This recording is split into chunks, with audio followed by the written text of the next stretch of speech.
if you know what you're doing. I mean, if you don't go in the wrong place at the wrong time, yeah, you can do that. I think it's important to stay. Picture this. A smoky London pub, late at night. Mick Jagger leans back in his chair, sipping slowly as the music fades in the background. He's been asked the same question 1,000 times. Who are your favorite singers? But tonight, something shifts. He doesn't rattle off the usual suspects. He pauses, smirks, and then he says it. 5 names. All women. And each one a force of nature. For the man who strutted across stages for 6 decades, shared studios with legends, and helped define rock and roll swagger, these names weren't just influences. They were obsessions, inspirations, warnings. These are the 5 female vocalists who shook Mick Jagger to his core. The first voice he mentioned, the one that terrified and thrilled him at the same time, the name? Janis Joplin. She didn't sing, she detonated.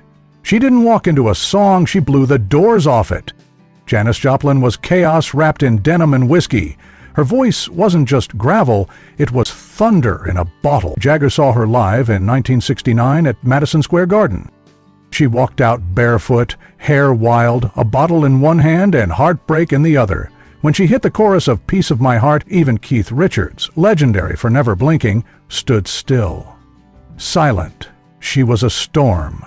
She was flame. What Mick loved most. She was unapologetically raw.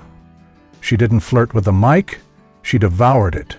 She made suffering sound like sex and rage sound like prayer. For Jagger, who built his name on performance, danger, and seduction, Janis wasn't competition. She was confrontation. She terrified him because she was free, not rebellious. Free. No image, no script, just pure emotion burning out of control. After that night, he called her untouchable. Not because she was flawless, but because there was no act. She was too real to fake. And the next woman, she made elegance feel like a riot. That voice, Stevie Nicks. There was a time in the late 70s when Fleetwood Mac ruled the charts and Stevie Nicks ruled Mick Jagger's imagination. They toured together, danced in hotel bars lit by candle smoke. Rumors swirled like their shadows on ballroom walls. But beyond the flirtation and fame, what hooked Jagger wasn't her beauty or her mystery. It was her voice.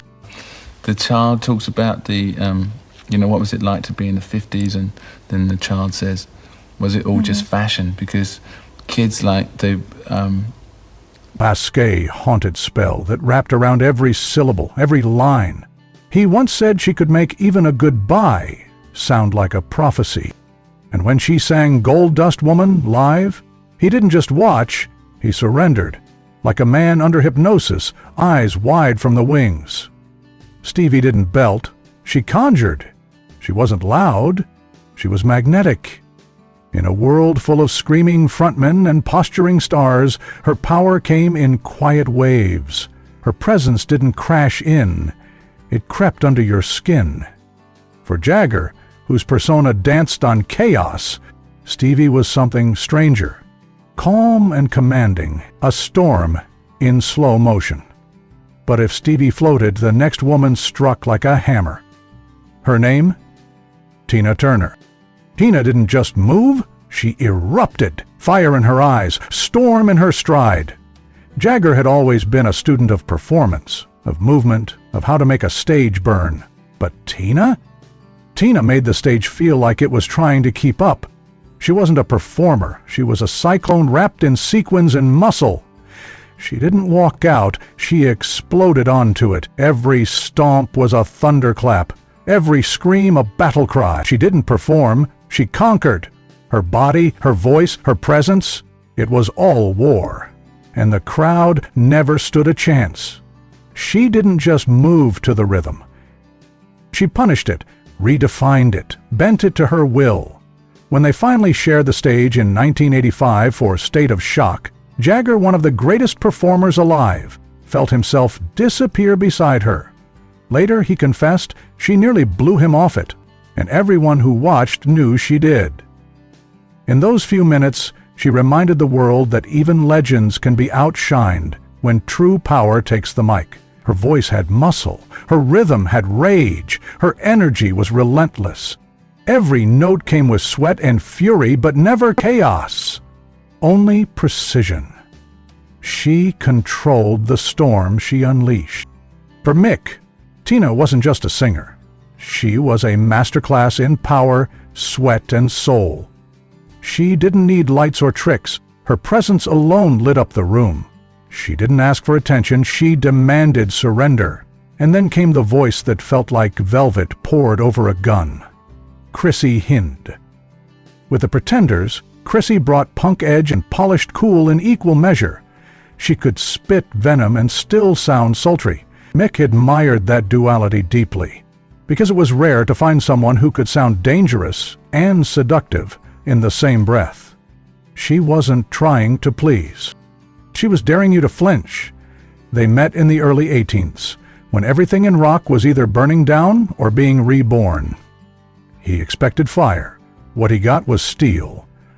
Unbending, unapologetic. In conversation, she was sharper than him, quick, dry, fearless. Her silences could slice deeper than some singers' screams.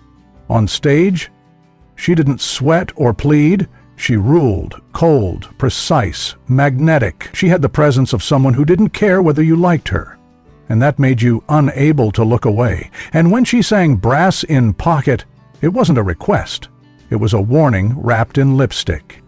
It wasn't just confidence. It was control disguised as charm. Mick called her one of the few vocalists who didn't try to impress. She didn't chase applause. She didn't need to. She commanded presence. She stared the audience down and dared them to keep up. And often, she didn't just own the stage, she stripped it down to her level and made it hers. Watching Chrissie, he saw what control looked like when it was quiet, what confidence sounded like when it didn't need to shout. She wasn't just a front woman, she was a force field in leather and eyeliner. But the last name on his list? That one came with a smile, and maybe a little ache. Patti Smith. Patti was poetry on fire. She didn't just sing. She howled, she pleaded, she testified. She wasn't a singer in the traditional sense. She was a prophetess with a microphone, a preacher with electric venom in her veins. Her stage wasn't lit, it was possessed. Jagger first saw her perform at CBGB in the late 17s. She was barefoot, hair matted, sweat shining on her face like war paint. She didn't care about being pretty. She cared about being true. She didn't play a role, she became the moment. Her voice cracked, broke, soared, and every word sounded like a dare.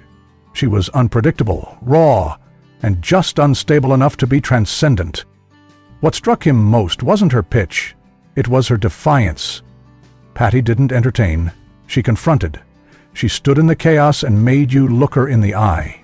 Her music felt sacred and profane all at once, like a prayer screamed in the middle of a riot.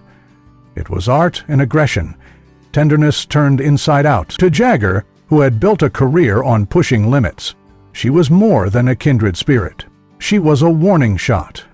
Watching her that night, he didn't feel like a rock star. He felt like a student at the altar of something bigger. And that night he realized something. He wasn't the wildest one in the room. She was. Mick Jagger has shared stages with legends. He's danced under lights that burned for 6 decades, drowned in applause and stared down stadiums. But when asked who truly shook him to his core, it wasn't the loudest guitar or the fastest drummer. It was the women. Women who didn't ask permission to enter the world of rock. They didn't wait for an invite. They carved their names into its walls with their voices, sometimes soft, sometimes savage, always unforgettable. They didn't lean on anyone's legacy. They built their own from scratch, brick by lyric, scream by silence. They roared like thunder. They whispered like warnings.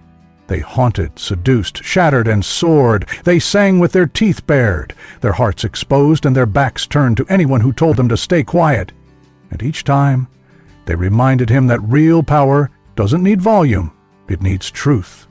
that greatness isn't always about how hard you hit, but how deep you cut.